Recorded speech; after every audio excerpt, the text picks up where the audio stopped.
Let's welcome on stage technology and business visionary, former chairman, Microsoft India, social entrepreneur, Ravi Venkatesan.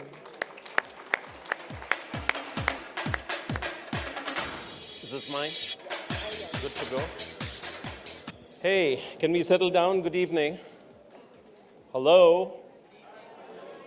You know, every time I have to compete with your screen, I lose. But anyway, it's fantastic to be here. I had not expected such a packed hall or even more packed hallways. It's incredible to be with so many intense, smart, leaders from the HR community, and of course, congratulations to Esther for once again pulling off such a fantastic gathering. Look, we live in extraordinary times, and I don't have to tell you something that we experience daily. But it's not just the speed of change which is extraordinary, it's the nature of the changes. And these are going to have huge impact on our careers, our jobs, our lives. And so I said, look, when I've given 30 minutes, what I'm going to talk about today is how to flourish in times like this. So diving right in, I think most of you recognize this picture. It's a picture from 66 million years ago when a big piece of rock crashed into the earth with the force of about 1 billion atomic bombs and essentially obliterated all life on the planet. This was the mass extinction that killed, amongst all the animals and plants, the dinosaurs. Now, what's good about this extinction is it created the void or the space for new species to arise and flourish, and most importantly, our ancestors. Amongst the survivors were small, furry, shrew-like animals, which were the early mammals. Now, within 10 million years, life rebounded, and even the early primates had made their appearance. Now, people who study evolution, people like evolutionary biologists, paleontologists, they call this punctuated equilibrium. Essentially, what they say is evolution happens at a very gradual rate for long periods of time. And then there is a sudden event once in a while like this. And this sudden event poses an adaptation challenge for most animals and species. And many become extinct. And new species become dominant, like the mammals. And this is why Charles Darwin said what he did. Well, look, in nature, it is neither the most intelligent, the strongest that really flourish, but those that are capable of changing. Why this is important is we're living in a moment like this, a period of extraordinary and rapid change, which is going to pose an adaptation challenge to every one of us in this room and the people that you work with and support. Essentially, I say that this free ride that we've been enjoying for the last 50 years is coming to an end. What do I mean by that? For the last 50, 70 years, we've had a period of reasonable stability and a rising tide of prosperity, okay? And what caused this rising tide is the confluence of a number of things. One is globalization, okay? India and China opening up and integrating our economies, the rise of the internet, all these things have created an unprecedented, unimaginable tide of prosperity. And so even fairly ordinary people like me, we ended up looking like superstars, just flourishing. Now this period is coming to an end, and we're getting into much more turbulent waters, which is best captured by Mr. Warren Buffett. And you can read what he said, because I don't want to say it. Now, I want to talk about 2 or 3 of these trends which are coming together in the most significant way to create this upheaval. One of them is simply the fact that we're living much longer. Most of us know people who are already in their 90s, and they're vibrant, right? They're mentally alert, they're vibrant, and so forth. Many of you will probably live to be 100 if you're lucky and look after yourselves reasonably well. And this has incredible implications, which we don't think about. We just take it for granted. Well, one of the people who's actually begun to talk about it is Linda Grattan in this book. How many of you have read this book or at least heard of it? Wow, if you're in HR and if you haven't read this is a big problem, because one of the things I tell these audiences is, man, your learning doesn't end the day you graduate, right? It begins, and you should read more than your corporate email. It's incredibly important if you're going to be successful that you start reading again. So what is this implication of a 100-year life? So, she says for much of the last 100 years, we've lived a 3-stage life. You learn till you're 20, then you earn till you're 60, and then you retire, and hopefully you have a few years of good enjoyment before you're gone. Now, if you're going to live to 100, things are going to be quite different. First of all, you can't retire at 60. Most people will not have saved enough by 60 that they can coast along on their savings till the end. You're going to have to work till you're 80 or 85. Number two, you're going to want to work, because imagine retiring at 60. You're going to be bored silly. Even your grandkids, how long can you play with them? They're going to be 50 by the time your time comes. So you're going to want to be productive, engaged till you're at least 80 or 85. Number three, how many employers, how many of your companies want to hire a 75-year-old? Not many. Already, if you're on the wrong side of 40, it feels like you're living on borrowed time, right?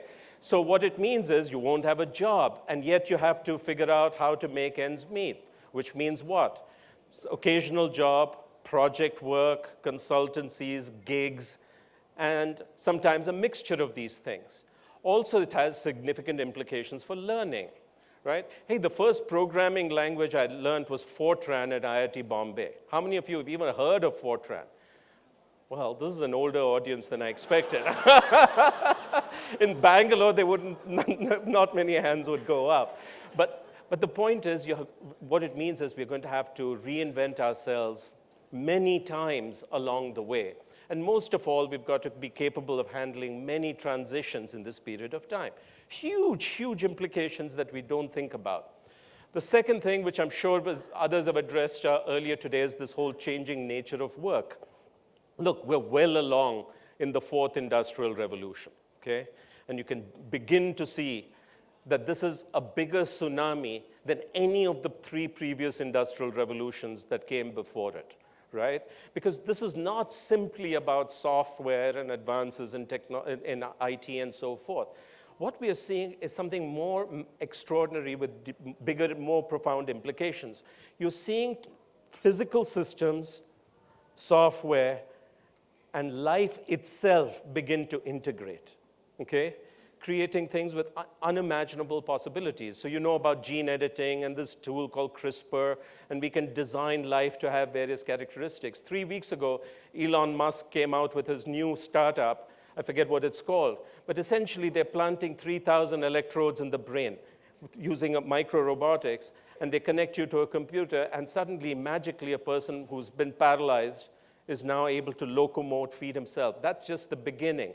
What they're thinking is this is going to create augmented life forms where humans and machines will come together to create a new species. So you're limited not anymore by technology, resources, but by imagination. And this is great news if you have relevant skills. If you're a geneticist, if you're a data scientist, life is going to be great for at least some time until you're replaced. If you're an inventor, if you're an entrepreneur who can build businesses around this, there's never been a better time. But it also means that software is going to squeeze out a lot of jobs. There are fewer and fewer jobs in the formal sector. What's also happening is more and more companies are going through convulsive changes, right? I don't know whether you all studied GE cases when you were going through some program or the other. Most of us did. It was for 100 years the icon of good management. And then in 1 year, they lose 80% of their market capitalization and broken off and sold off in pieces. Jet Airways. In January, how many of us would have thought that our frequent flyer miles will be worth next to nothing, right? You think about ILFS, you think about Deutsche Bank, which is going through massive layoffs right now and so forth. What I'm saying is you could be a star employee in a great company with a good brand and find yourself, suddenly the music stops and you don't have a chair to sit on. So this is happening. What's happening is you guys are also creating havoc. Employers are becoming more and more transactional in their policies and approach to employees. What do I mean by that? Low commitment, much more use of contract workers and gig workers and so forth. You're saying, hey, learning is your responsibility. It's a good idea, but you go figure it out. And a real age bias. Just as 60 is becoming the new 40, 40 is becoming the new 60. So it's a real challenge. So all this means is a likely scenario is a two-tiered workforce. For about 10%, life is never going to be better than this, right? You can command extraordinary compensation and opportunities. For most people, though, you're going to be in this giant pool of people struggling with low compensation, no job security, and no real career. And what we need to do, today I'm speaking to you not as heads of functions, just as professionals and individuals like me. And you've got to make sure that you end up in that first tier, not the second tier. And that's what a lot of my talk is about. The third big trend, which I'll just quickly touch on, is what sociologists call liquid modernity. What it means is this. Look, everything that we thought was solid, firm, bedrock, is melting down and becoming fluid, and that includes not just jobs, relationships, identity, values, institutions. Everything that we took for granted is that. And this is not just in one part of the world. You see this happening in Trump's America. You see it happening here. It's happening everywhere. And so what's happening is we are ending up with a low-trust society, and everybody is going around with this heightened sense of insecurity and anxiety. And of course, if you're on social media, it's even worse. Okay? So here's a pitch to get off. Now, what are the implications here? First of all, I think we need to quickly shed this idea of an employee who is in a job. That is so last century, okay? More and more, every one of us is better off thinking of ourselves as self-employed, series of projects. So when I joined Microsoft, and there are a lot of ex-Microsoft guys here, so you know this better than me, the bookies were taking bets. How long will this guy last? And not many people thought it would last long. Abhijit is laughing. So I said, look, what do? I'm going to see this not as a career, but a project. And I have no idea how long the Microsoft project will last. In the event, it lasted 8 years, and it was quite a lot of fun. But after that, I said, this is a good framing. Everything I do is just projects. So I did the Infosys project, the Bank of Baroda project, now the UNICEF project. It's very liberating. It's very scary in the beginning. It's very liberating.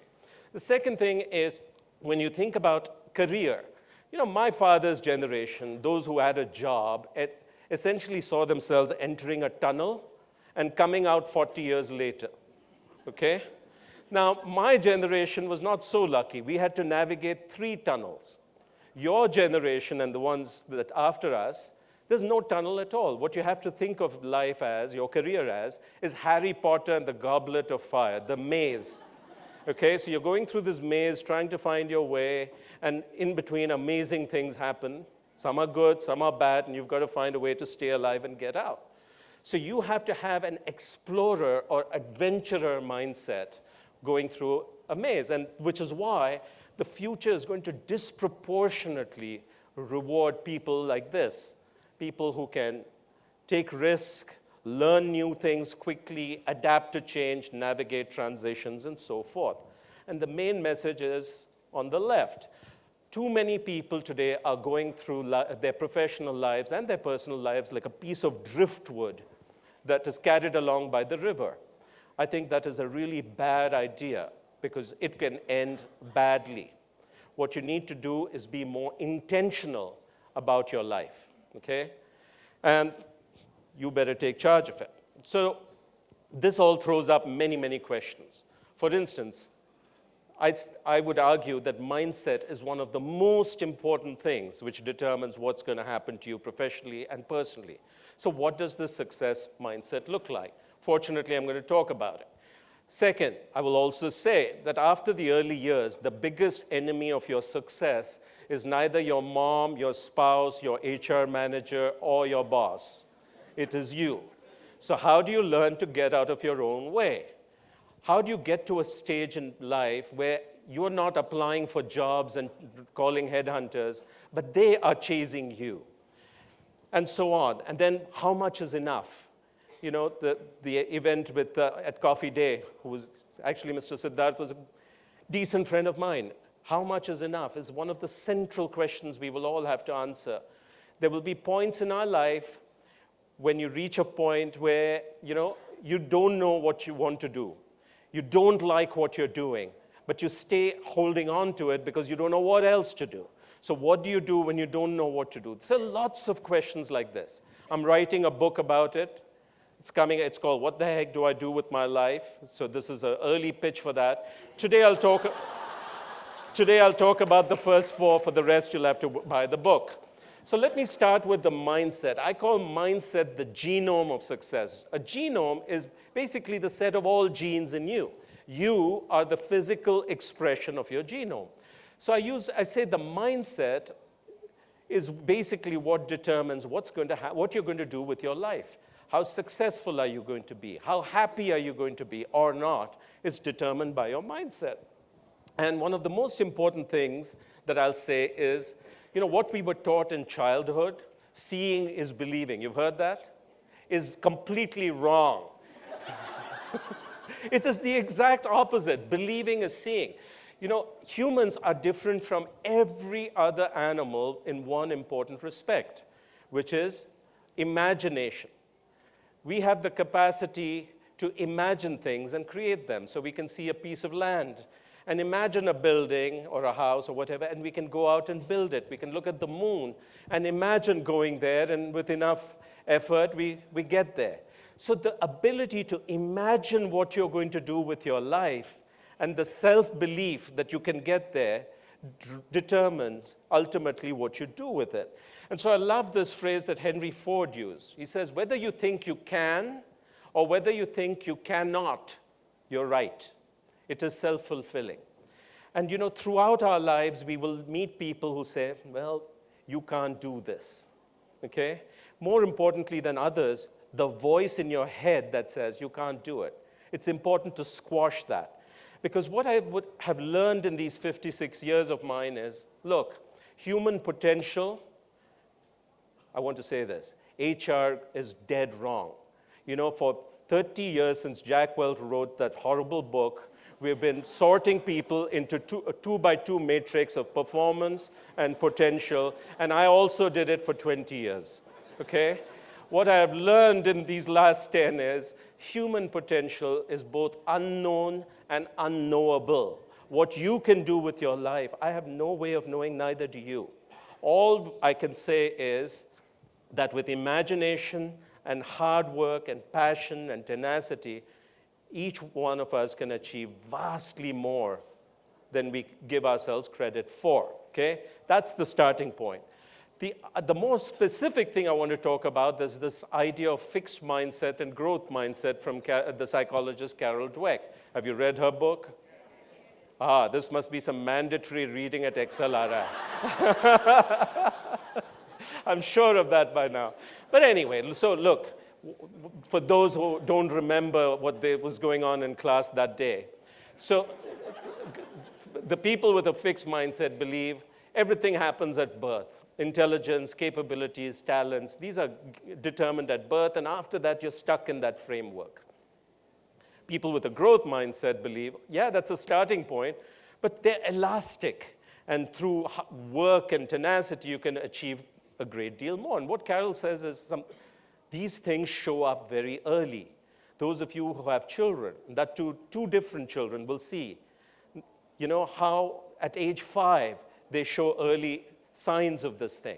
And she says something even more profound, which is your capacity for success and failure and happiness is determined to a large extent by this. So I don't want to read this out, but it's worth spending a minute, right? What is a person with a fixed mindset? How do they operate? How do they behave? How do they think? First of all, they think this is all determined at birth. But they also have a great need to be the smartest person in the room, okay? The most successful, always the one who has the most Twitter followers, and all these kinds of things. And therefore what? They cannot tolerate or handle failure. Failure is a natural part of life and learning. When you see a toddler beginning to walk, you see the number of times a child falls down and collapses and doesn't give up, and that's how we learn. But they think failure is a disaster, and when they fail, it takes them a long time to recover, and they also look for somebody else to blame. And usually it's the company, the manager, the spouse at home, etc., or a planet. Planet's also very important in failure. Feedback is taken as criticism, personal attack. And of course, when you see somebody more successful, you're jealous and threatened and so forth. Now, what I like to point out is nobody's either left or right. But if you're more on the left, it's time to change, because life now is going to become pretty unforgiving if you have this more of the fixed mindset. The good news is you can change. And I've tried to consciously change myself for the last 10 years or so with some modest success. It's just like going to a gym. And no matter how weak you are, if you show up 3 times a week, you're going to get stronger. And that's how you change these things. The second thing I want to talk about is how you get out of your own way. Now, you recognize at least 2 of these people? Right. There are 3 things that I find that's common across them. One is they're incredibly capable individuals. Number 2, they achieved spectacular success. Okay? And number 3, they lost it all because of a character failure. Okay? So they became the biggest obstacle of their own success. Now I throw up 3 more people. And you recognize them, I hope. So fortunately, I've known and worked with all 3 of them. And what is interesting about these people, why I put them up, is while they're all smart and have talents, each achieved far more, vastly more than anybody would have ever predicted. And that's because their character became a competitive advantage. Okay? So why does character matter? I'm not going to give you a moral reason for character. I'm going to give you the practical reason. First of all, what is character? Character I define as how you lead yourself. It's what determines the boundaries of your behavior, your standards of conduct. Are you honest or a thief? Are you kind or are you cruel? Are you generous or not? Okay? Are you disciplined or otherwise? This is what your character is. Now, what's interesting is for much of human history, right, from Greeks and the ancient Indians, character was what was celebrated, okay? But in the beginning of the 20th century, we shifted from celebrating character to celebrating success. And how we achieved success became less and less relevant. So, as I said, the reason why it's important is by the time you're in your 30s, you'll realize that your talent will get you so far, but after that, you have to get out of your own way. And the metaphor I use is a hot air balloon. So imagine your life as this balloon. It could go up to 50,000 feet, 80,000 feet. That's your potential. But here it is, barely 6 feet off the ground, and it's struggling to get up. And that's because it's tied down by ropes. Okay? And those ropes are your weaknesses. If you're going to go all the way to your potential, you have to cut or throw off those ropes. Systematically, you have to learn to think about what is my weakest link and get rid of it. So I'm not going to stand on a public stage and admit to what my ropes are, but there's one that I will talk about. For about 45 years of my life, I had a great weakness. I cared too much about what other people think. It's childhood conditioning. And so I found myself doing things that I thought others would appreciate. And it wasn't giving me any joy anymore. And I said, how do I do it? But it's worse than a cocaine addiction. Okay? So it has taken 7-8 years to really loosen that particular rope. So like this, you have to be honest with yourself and work on it. The third thing is more around strategies for success. You know, Tom Friedman wrote this book, The World is Flat. Okay, he got the title from a conversation with Nandan Nilekani in Bangalore. And again, it was a very successful book, but it's dead wrong. He said, it doesn't matter where you are. Opportunities are now, geography is history. It turns out that geography is now destiny.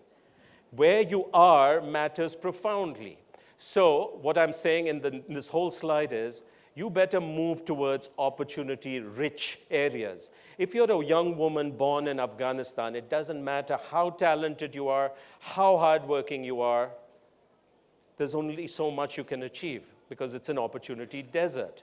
So you need to swim towards opportunity-rich areas. For instance, being in Delhi, being in Bangalore, being in Bay Area, these are all opportunity-rich areas. Being in sunrise industries, sunrise fields is really important. So this may not be, if you're a young mechanical engineer like I was 30 years ago, this may not be the best time to join the automotive industry, okay? Vibrant companies and institutions. Again, would you rather join Amazon or would you rather join Walmart? I don't know how many Walmart folks are here. It's a great company. But one is a disruptor, the other one is the disrupted. Where are the more opportunities going to be? When you find a dynamic leader, latch on, okay? And so Sheryl Sandberg said this somewhere, which I like. There's not much I like, but this is one of them. When you find a rocket ship, don't ask which seat, strap on. You're going to have a good ride, okay? So when I look back at my 30 years of professional life, by accident, I got a few things right. I left in 1985 for America because there was no opportunity here. That turned out to be a good decision. I came back in 96 because it felt like there was going to be more opportunity here. That was a good decision. Leaving diesel engines for Microsoft turned out to be a good idea. But along the way, there were many poor decisions. So I left computer science for mechanical engineering, okay? I didn't show up when Microsoft was interviewing at Harvard Business School in 1992, and so on. So at that time, it was just random. But I think moving generally towards opportunity-rich areas is really important. The second thing I want to say is this. Get to a point where you're attracting opportunities. So I use this little graphic of a mouse. By the way, can I ignore the timer for a few minutes? I have a few. OK, sorry, Esther. So if there's a mouse that enters your house, it's generally a poor idea to try and run after it and catch it, right? It's not going to work. So what you do is put some tasty food and let it come to you. It's the same thing with jobs and opportunities. Every time you apply to a headhunter, it's not going to work, okay? When you apply on a website for a job, its chance probability is low. So you want to get them to come after you. How do you do it? It's easy. Just become exceptional. If your skills are indispensable, they're going to come after you. So you've got to get to that point, right? And so how do you do it? Again, it's going to be a chapter in the book. One of the important ideas is this Japanese concept of ikigai. Again, you may have read about it, right? The 4 circles and the intersection. If you find this convergence between what you're good at, what you love, and what the world needs, you're going to be fine, instead of just trying to go down a path that the herd is thundering down. The second one is excel, and in every role, every project, leave a legacy, right, that people remember. Otherwise, you're just one more person who passes through. And, I wasn't so conscious of it, but my life has turned out that way. In the hallways, we practically had a Microsoft reunion. Hi, Ravina. So, and why is that? Because those 8 years were memorable for all of us, not just for me. We created something amazing that we all can look back on and others talk about. That becomes interesting for others. So that's how you build a reputation. That's how you stand apart. How do you become portable? We are all travelers, right? You can go to any part of the world for a holiday or for work. Why? Because you're portable. You have a passport, you have 2 credit cards, you have a cell phone. What is portability in a career sense? They didn't tell you what all I've done, but it's ridiculous. I've worked in 7 industries, in public sector, private sector, social sector, all these things. I'm portable. What gives you that portability are these things: reputation, network, mentors. How do you work on that? Last sort of thing, reflections on success. Look, I was programmed by my dear mom, okay? And she taught me the theory of happiness, and that program lasted 45 years, which is you work really hard, you achieve some things, people clap their hands, and that feels good, and that's happiness. And this was my operative theory till I was about 45. And then I found I was working really hard. There were occasional achievements, but successes and celebrations were fewer, and the cost of all this was super high. So I said, I need a new theory of happiness, a new definition of success. And I'm still searching. But you recognize that picture. This is the problem with success. This comes from one of the early Star Wars movies, which says no matter how big you are, there's always a bigger fish. No matter how rich you are, which mountain you're standing on, how many Twitter followers or Facebook friends you have, there's always somebody who has more, okay? And success is this incredibly hard thing, difficult thing, because, first of all, it's relative. I'm successful, but next to Satya Nadella, I look like a retard, okay? Then it is subjective. You may think I'm successful, she thinks I'm not. It's transient. In Microsoft, we used to have this phrase called hero to zero, okay? Where you're a hero one year in the sales organization, but next year you miss your quota, zero. So success is very, very transient, which is why Swami Ramakrishna says something very profound. He says, stop chasing success because it's decided by others. Focus instead on satisfaction. The psychologist Carl Jung says, look, all of us, our life is basically 3 chapters. The first chapter, which lasts till you're about 40, is when you set out to conquer the world. That's when you realize in the second chapter that the world cannot be conquered by a person of such modest capabilities as you. And when you reach my age, you make peace with it, okay? So you have to begin to redefine what success means for you, okay? And the greatest sadness and irony of the last 2 days is, again, VG Siddharth. All of us thought he is spectacularly successful. Problem is, he didn't think so, okay? And you don't want to be there. We don't want to be there, right? And so Mark Twain says there are only 2 days that matter in a person's life: the day you were born and the day you figured out why you were born. Now, some people are very lucky. They're born knowing what they're supposed to do. You look at great artists, musicians, whatever, writers, they know. The rest of us, people like me, we have to spend a whole lifetime figuring out why am I here. But the most of you will reach the end of life without even thinking about this. And the tragedy of that is you look back and you feel like you wasted your life. And there's no way of turning back the clock. You don't want to get there. What is this picture? This picture is one of the most extraordinary phenomena in nature called metamorphosis. An egg hatches, a creepy crawly caterpillar comes out, it feeds voraciously for a week or 2 weeks, goes into hibernation, and out comes this beautiful butterfly. The thing about a butterfly is it's not just a bigger, stronger, smarter caterpillar. It's a completely different form. Why I like this is inside every one of you is this spectacular potential, which is this butterfly, but it is trapped. It is trapped in a creature that's just going around partying, feeding, or in a state of slumber and hibernation. And so the challenge for every one of us is to figure out who is that butterfly and how do I let it free. So I'll stop here. Look, much of, no, this is not it. This is it. Look, so far I've talked to you as individuals, but there are enormously profound implications for your function and for the talent development in particular, right? It's a Pandora's box of issues that comes out of this. For instance, what kind of people do we want? What kind of people should we even hire? Okay, who should we promote, etc.? And how many companies today are systematically looking at things like growth mindset and learning agility and sorting based on this? Very, very few, okay? 60 seconds.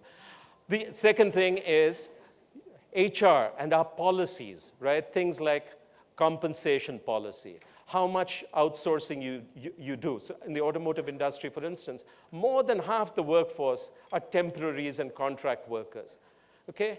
So are you consciously or unconsciously creating a mercenary, opportunistic culture or a real high commitment, high performance culture? More importantly, what kind of society are you creating? Are you creating an inclusive society or an unequal society?